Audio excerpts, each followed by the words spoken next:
Olá, minha Paraíba, muito boa tarde. Segunda-feira, dia 11 de setembro de 2023, e a gente abrindo aqui mais uma edição do seu Rede Verdade para você, especialmente para você que acompanha diariamente a programação aqui da sua TV Arapuã. Estava coladinho, ligado aí, antenado nas notícias conduzidas por Samuca Duarte no Cidade de Ação. Segue conosco no Rede Verdade, acompanha comigo um bate-papo com o professor de Direito Constitucional, procurador do Estado da Paraíba, advogado Solon Benevides, que nesta segunda-feira está lançando mais um livro aqui em João Pessoa, a Constituinte e a Constituição de 1989 da Paraíba. A gente vai tratar um pouco sobre essa obra do Solon Benevides aqui, tá? Numa entrevista. Bom, mas para a gente começar aqui, vamos começar, a nossa equipe estava atrás hoje acompanhando as notícias e foi saber se o prefeito Cícero Lucena está trabalhando, se o governador João Azevedo está trabalhando. Acompanharam primeiro uma atividade aí do prefeito Cícero Lucena, que assinou uma ordem de serviço para a construção de uma unidade básica de saúde aqui na capital. Vamos conferir. O prefeito Cícero Lucena assinou mais uma ordem de serviço para a construção de uma unidade de saúde da família aqui na comunidade do Aratu, em Mangabeira. Cícero destaca a importância de trabalhar não só para os bairros como da praia ou até mesmo na Lagoa, mas também para todos os bairros da capital. Quem está calçando 1000 ruas na cidade, quem estava fazendo 10 novas unidades básicas de saúde espalhadas pelos cantos mais distantes da cidade de João Pessoa, quem está reconstruindo mais de 60 escolas, quem vai construir 12 novas escolas, sem dúvida nenhuma está presente em todos os bairros da cidade de João Pessoa, quer seja com LED, quer seja com pavimentação, com asfalto, quer seja com colégio, com creche, com unidades básicas de saúde. Vamos ampliar e fazer mais 2 novas UPAs, ou seja, estamos cuidando daqueles que precisam do trabalho, da dedicação e da ação da prefeitura. A secretária também falou dessa nova unidade de saúde da família. A gente pegou, quando chegou nessa gestão, tinha em torno de 75% de área coberta, o restante era área descoberta. E sempre foi uma missão do prefeito e ele sempre teve muito carinho por essa questão da atenção primária. Tanto é que na primeira gestão dele, ele deixou João Pessoa com 100% de cobertura. Então nós começamos a fazer os estudos para ver onde detectamos essas áreas descobertas e a partir daí passamos por todo o processo de busca de terrenos, processos licitatórios e hoje é a nossa 4ª ordem de serviço das 10 que vamos fazer ainda, né, ao todo, e teremos aqui uma unidade com 4 equipes de saúde da família que poderá atender uma população de 16 mil pessoas. Tá, e aí saindo de João Pessoa, indo para Cabedelo, o governador João Azevedo, na manhã de hoje, também fez ali um aumento ali de ações para o porto de Cabedelo especificamente, entre elas a histórica dragagem do porto de Cabedelo. Nossa equipe também acompanhou. O governador João Azevedo participou na manhã desta segunda-feira de uma solenidade no Porto de Cabedelo. O governador, acompanhado do presidente da Companhia Docas da Paraíba, Ricardo Barbosa, e diversos outros auxiliares do governo. João Azevedo fez visita a algumas ações que estão sendo desenvolvidas pelo governo do estado no município. João destacou a importância do Porto de Cabedelo e os investimentos que o estado tem feito para melhorar o desenvolvimento da região. Mais um dia que fica marcado na história desse governo. Quando assumimos o governo em 2019, nós não prometemos a dragagem do Porto de Cabedelo. E nós realizamos. Então esse governo vem quebrando paradigmas de muitas e muitas coisas que se trazia, às vezes como coisas impossíveis de se realizar, ou simplesmente promessas que aconteciam durante processos eleitorais e que verdadeiramente não se concretizavam. Hoje a Paraíba vive um momento completamente diferente. Nós estamos numa manhã aqui celebrando não só a entrega de galpões recuperados na área de operação do porto, mas também entregando um projeto que vai mudar a relação do porto com a cidade de Cabedelo, que é o projeto chamado Porto Cidade. A partir da assistência através da música, assistência na área de educação, com cursos de formação, cursos de línguas, inglês, espanhol e de preparação também profissional em diversas áreas, e através da assistência saúde para todos que têm um vínculo diretamente ou indiretamente com o Porto Cabedelo. Então, é verdadeiramente a presença do governo do estado aqui em Cabedelo e o faz através do Porto. Ainda na solenidade, o governador destacou a importância do PAC para o estado da Paraíba e que, na manhã desta terça-feira, 3 ministros do governo Lula devem visitar João Pessoa para falar do desenvolvimento do PAC e dos projetos que foram aprovados. Todos nós já sabemos o que verdadeiramente vai ser feito através do PAC como novos investimentos, mas há uma determinação do presidente Lula de que o PAC seja lançado em cada estado do Brasil e designou ministros que vêm até a Paraíba amanhã fazer esse lançamento. Nós apresentamos 12 projetos para serem priorizados, foram aprovados 11 projetos, o pleito nosso era de 2,6 bilhões de reais, foram aprovados 2,44 bilhão de reais. Então, isso nos dá uma garantia de que teremos muitas obras, muita coisa que vai acontecer em termos de investimento na Paraíba. Ok. Olha só, hoje às 18h30, na Academia Paraibana de Letras, o advogado Solon Benevides vai lançar mais essa obra aqui, olha. A Constituinte e a Constituição da Paraíba, 1989. Quem está exatamente comigo aqui nessa segunda-feira é o autor dessa obra, doutor Solon Benevides, ele que é professor de Direito Constitucional, procurador do Estado da Paraíba e advogado militante. Doutor Solon, muito boa tarde. Obrigado mais uma vez pela sua presença aqui no Rede Verdade. Você só vem aqui para lançar livro. Boa tarde. Boa tarde, Luiz. Para mim é um prazer muito grande estar aqui com você no seu programa de grande audiência, cumprimentar os telespectadores, ao nosso amigo João Gregório, que nos recebe sempre de forma muito elegante, com a lianeza no trato. E estou aqui para que nós possamos discutir um pouco sobre essa temática que você acabou de mostrar. Numa entrevista anterior, você esteve aqui comigo já para lançar esse livro aqui, que aí eu li, recomendo demais, uma grande história aqui sobre facções criminosas, né? Um histórico ali, um estudo muito bacana, muito bem aprofundado que você fez. Facções criminosas aqui, ideologia de poder no Brasil. Que é uma obra que você fez também em função da sua vivência e experiência como integrante do Conselho Penitenciário, né? Exatamente. Daqui do estado da Paraíba. E aí, qual é o propósito da Constituinte? Qual foi o propósito, então, dessa outra obra que você entrega e lança hoje? Bom, Luiz, é o seguinte. Quando eu estava para fazer meu doutorado na USP, eu ouvi uma entrevista do jurista Miguel Reale, onde ele disse que ele iria fazer um doutorado na interdisciplinariedade das ciências sociais. O que isso significa dizer para o nosso telespectador? Traduza. Hoje, você não estuda só direito, sem estudar história, sem estudar economia, sem estudar geografia. Essas ciências, elas estão interligadas. E ele dizia, eu vou fazer um doutorado com base nessa ligação que existe entre as ciências, que tecnicamente a gente chama no mundo acadêmico de interdisciplinariedade, mas que na verdade é a ligação, o conjunto de todas essas ciências. Eu então segui o conselho dele. Eu disse, olha, eu vou tentar um doutorado na Universidade de São Paulo, na USP, envolvendo todas essas ciências. Posteriormente eu vou fazer um pós-doutorado, sim, em direito propriamente dito, em direito constitucional, que é a minha cadeira na Universidade Federal da Paraíba.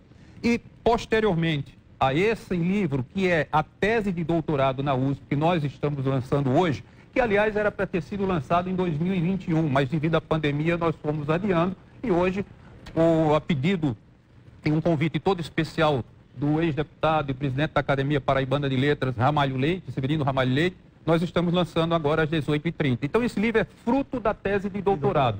Enquanto que o livro Facções Criminosas e Ideologia de Poder é o pós-doutorado que fiz na Universidade de Santiago de Compostela, na Espanha, a segunda universidade mais antiga da Espanha, porque a primeira é de Salamanca.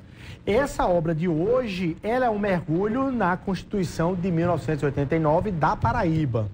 É fruto, naturalmente, da Constituinte e da Constituição Federal de 88. O que é que você destacaria ali nesse mergulho dado daquilo que foi produzido? Aliás, onde é que você estava em 1989, do ponto de vista de exercendo algum cargo? Onde estava Solon Benevides naquele momento? E se você, naturalmente, naquele momento da Assembleia Constituinte da Paraíba, os seus olhos já estavam ali atentos àqueles movimentos? Eu era chefe da Casa Civil do governador Tarcísio Buriti. Somente, ou seja, completamente mergulhado, envolvido, acompanhando diretamente todos os trabalhos da Constituinte. Isso ajudou para hoje? Bastante, ajudou muito, porque não só convivi com os fatos da época, mas esses fatos, eles revelavam o quê? O famoso embate de poder que ocorreu entre o Executivo e o Legislativo. E no livro, Luiz, eu faço então uma análise desse embate. Mas para fazer a análise desse embate, eu precisava retornar à história política e jurídica da Paraíba dos 10 anos anteriores, para que o leitor pudesse compreender por que nós tivemos esse embate, essas peculiaridades na Constituinte de 89 e na Constituição, que foi resultado desse trabalho. 79. 79. Então eu traço uma trajetória política. Regime militar. Ainda sobre o regime militar, com a eleição de Tarcísio Buriti no colégio eleitoral, depois a eleição de Wilson Braga, e depois o retorno de Buriti ao governo do Estado, onde ele ganhou de forma exemplar, com mais de 300 mil votos, aquela eleição para governador da Paraíba, fruto do trabalho anterior que ele fez no governo passado, no governo anterior dele, no primeiro governo, e também fruto de algo que aconteceu, que foi o seguinte: Buriti, apesar de ungido ainda pelo governo militar, ele fez um enfrentamento com o governo militar em 1982, quando o governo federal deixou de pagar as frentes de emergência na Paraíba, que era algo que serviria e servia para amenizar a grande seca que o Nordeste estava vivendo. E quando houve isso, ele bancou com recursos do Estado as frentes de trabalho as frentes de emergência, as frentes de trabalho de emergência para amenizar o sofrimento do sertanejo. Isso criou nele um símbolo de salvação para o sertanejo. Tanto é que ele ganhou as eleições de forma esmagadora. No sertão era uma verdadeira avalanche de votos. E ele veio para o governo do Estado, só que não fez maioria na Assembleia Legislativa. E não tendo feito maioria na Assembleia, ele teve que alojar deputados que apoiaram a candidatura adversária, que era a candidatura de Marcondes Gadelha, mas que tinham convivido com ele no primeiro governo. E ele então alojou essas pessoas no Partido Liberal. E isso já gerou um confronto com o PMDB, partido para o qual ele se deslocou e se elegeu governador da Paraíba. Lembrando que antes de se eleger, ele também fez um confronto e um conflito com o governo de então, o estamento político de então, que era o governo militar. Quando ele votou nas diretas para presidente da República, na emenda Dante de Oliveira, 1984, contrariando o governo central, e contrariou também o governo central quando no colégio eleitoral, ele, em vez de votar em Paulo Maluf, votou em Tancredo Neves. Portanto, esse histórico fez com que ele tivesse uma grande vitória. Só que não tinha maioria, repito, na Assembleia. E isso já gerou um conflito com o PMDB, que ele depois veio a romper. E isso gerou um embate muito grande político na Constituinte. Ou seja, não foi uma tranquilidade. A gente imagina, se não mergulhar muito, imagina que a adequação dos estados por parte da Constituição Federal, os estados nas suas constituintes estaduais, foi só um mero Ctrl-C, Ctrl-V. Não foi. Exatamente. Por isso que me foi feita uma pergunta na USP, na prova de qualificação. Depois que você é aprovado, tem uma qualificação, e um professor no estilo quatrocentrão paulista me perguntou o que é que tem de peculiaridades na Constituição da Paraíba para merecer uma tese de doutorado na USP. E eu tive então que mostrar quais são as peculiaridades, o embate ocorrido que não tinha havido em nenhum outro estado da federação. Mas aqui houve esse embate político. Inclusive com alguns episódios históricos de confronto dentro do plenário. Sim, confrontos dentro do plenário. E chegamos até o ponto em que, em determinado momento, por uma votação de um empréstimo, o próprio presidente do Poder Judiciário à época, o desembargador Josias Pereira do Nascimento, fez uma reunião na casa dele, onde estava presente o governador Buriti, o presidente da Assembleia, João Fernandes, que, aliás, nos deu um depoimento oral maravilhoso, que está nos anais da USP.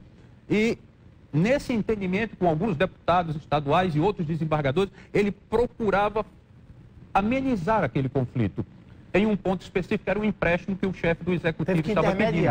Ele teve na casa dele. O encontro foi cordial, terminou aquele ponto, aquele aspecto pontual, digamos assim, foi resolvido posteriormente. Mas o embate para a feitura da Constituinte, não, este continuou. Então você destaca tudo isso Tudo aqui isso. no livro. É essencialmente um livro de história sobre esse tema, tanto quanto de direito constitucional, mas é um livro também que perpassa por isso. O que é que se destacaria do ponto de vista da Constituição do Estado da Paraíba, para além do ambiente que cercou a sua Constituição, a sua composição? É um texto... Por exemplo, a gente sempre, quando fala da Constituição da Paraíba, quando falar em algum destaque, até a pessoa menos aproximada do estudo vai dizer o seguinte: o artigo que diz que não pode construir espigões na orla da Paraíba, né? Como um todo, é da Constituição, né? O que você destacaria a mais ou é essencialmente isso? Em primeiro lugar, Luiz, eu devo destacar o seguinte: o meu trabalho não significa uma crítica à Constituição de 89, de forma alguma. Fora esses aspectos pontuais, peculiares, que eram aspectos imediatos, não eram aspectos mediatos. Você não faz uma Constituição, mesmo adaptando para o modelo da Constituição Federal, você não faz ela para aquele momento. Você faz para muitas gerações. O que é muito difícil. O que é muito difícil, mas ela vai se adaptando. Só que naquele momento, alguns aspectos foram feitos exatamente para o confronto em relação ao chefe do Poder Executivo. Então, por exemplo... a questão dos espigões a que você fez referência, ele foi lançado como debate na Constituinte, mas o relator Egídio Madruga ele afastou do texto constitucional, o que mantém, então, aquela decisão lá do governador João Agripino na década de 60, que proíbe a construção de espigões na beira-mar. Então, foi discutido, mas não chegou não está no texto. Não está no texto da Constituição. Agora, o que é que estava no texto? Por exemplo, que secretário de Estado poderia ser exonerado por voto da maioria absoluta dos deputados na Assembleia Legislativa. Ou seja, o governador nomeando um secretário de livre escolha dele, nesse caso... Isso é o quê? Esse é parlamentarismo. Então, nós não temos o sistema parlamentarista, nós temos o sistema presidencialista. E a Assembleia, então, avançou para criar um mecanismo de sistema parlamentarista. Que foi derrubado. E isso foi implantado e o Supremo Tribunal Federal declarou como inconstitucional. Olha aí, tem uma dúvida também histórica, tem um debate histórico, acho que até o deputado Evásio Bezerra puxou esse debate mais recentemente, ou, enfim, vez por outra, esse é um assunto que vai e volta, que é sobre o nome, né, de João Pessoa, né? Da capital. Isso foi debatido? Quer dizer, Foi. Esse tema foi extremamente debatido, inclusive a imprensa, na época, noticiou que eram os perrepistas contra aqueles da Aliança Liberal. E nós tínhamos dois grandes representantes. O deputado Aloysio Pereira Lima, de Princesa Isabel, da rebelião, perrepista, né? Descendente do perrepismo. Filho do Coronel Zé Pereira. E nós tínhamos o deputado Fernando Milanês, que era exatamente integrado à família, havia casado com a sua esposa da família Pessoa. Portanto, havia esse embate, essa discussão ocorreu e a solução encontrada foi colocar num dispositivo da Constituição a realização de um plebiscito que nunca ocorreu. E pessoalmente, aí é uma opinião meramente pessoal, não acho que deva ser implementado. Eu acho que o nome da cidade de João Pessoa ela já está estritamente enraizado, não só no Brasil, em termos turísticos, a nível internacional. Já não representa o homem político João Pessoa, não. Representa a cidade. Exatamente. Agora, isso está na Constituição, está na Constituição dizendo o seguinte: a Assembleia será obrigada a fazer um debate sobre isso, ou não? Poderá haver um plebiscito. É facultativo. Facultativo. Poderá haver um plebiscito. Presidente de Assembleia Legislativa que assumir ali e dizer vamos fazer, ele pode fazer. Esse plebiscito terá que obedecer às regras que o Tribunal Regional Eleitoral da Paraíba viesse a estabelecer para a realização de um plebiscito dessa natureza. Ou até mesmo a Justiça Comum do Estado. Olha aí, todos esses segredos e outros estão todos aqui nessa obra que você lança hoje à noite, né? Bom, vamos rapidinho para o intervalo comercial, Solon. No próximo bloco eu quero falar um pouco sobre as modificações no texto constitucional. A Constituição Federal tem aí centenas e centenas de PECs, de emendas ao longo desse ano. Até que ponto a gente consegue olhar para a Constituição da Paraíba de 89 e dizer ela representa aquilo de 89 ou está completamente retalhada e modificada, como a Constituição Federal, que a gente faz um debate sobre as duas também. Rapidinho, um minutinho só e a gente volta aqui no Rede Verdade.